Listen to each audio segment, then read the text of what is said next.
I like physical. No, not that, you weirdo. I like physical media. If I don't have a piece of plastic with a circuit board inside or a CD-ROM, I just don't feel like I really own a video game. I know I'm not the only one. So I have, like many of you, a box full of old cartridges, and like many of you, the console for said cartridges has bitten the dust long ago. So I figured I'd try Retro Freak, and here it is running a SNES game.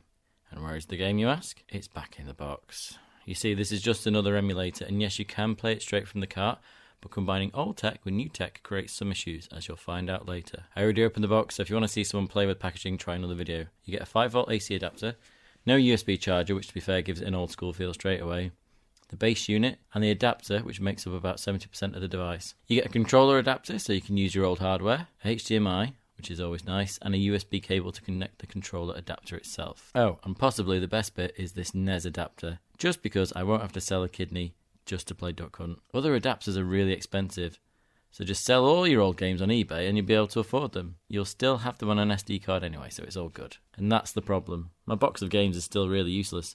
I'm still just emulating, and you can do that for a lot cheaper. It seems the system is now discontinued, so prices for this thing will only go up as it gets rarer. Anyway, it looks terrible. It's the worst looking console I've ever seen. It's not ugly, it's just bland, like a cross between a car radio and a toaster. The controller itself is equally generic, but it does the job, and since you can use your own, I'm going to give it a pass. So what's it like to play? Well, I had some problems at the start. I put in a SNES cartridge and it gave me an error message. Damn, it feels really wobbly in there too, and there's a disconcerting crunchy sound as it flops about on the contacts. Oh no, it's not coming out. Well, my mum always said, let it come out naturally or you can't put it under your pillow for the retro game fairy. Eventually I got it out after what felt like far too much force. Here's the problem. I haven't played any of these games for about 25 years.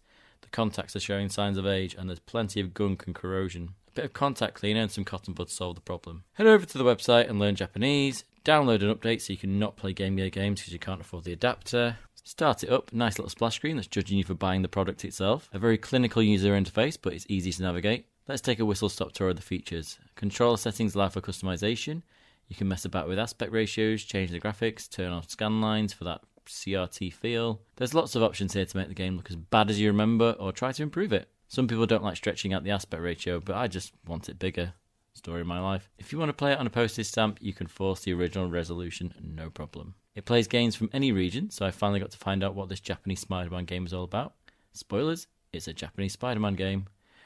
Loads of custom options in the settings, save states, and even options to take screenshots. Loving that. You can easily update the firmware by downloading it from this website. It says updated version 1.5, but mine was already at that, so check before wasting your time like I did. I like the manual. It's very clear, a rare treat in this day and age. It's also really comprehensive and covers everything you need to know. Famicom, SNES, PC Engine, Mega Drive, Genesis all work great, but it really comes into its own with the handheld consoles. There's not a lot better ways to play these on your TV, which is probably because playing a Game Boy on a 50-inch HD TV is definitely missing the point. But at least you're not missing what's actually happening in the game. Game Boy Advance, Game Boy and Game Boy Color are all compatible. So, anyone for Broken Sword?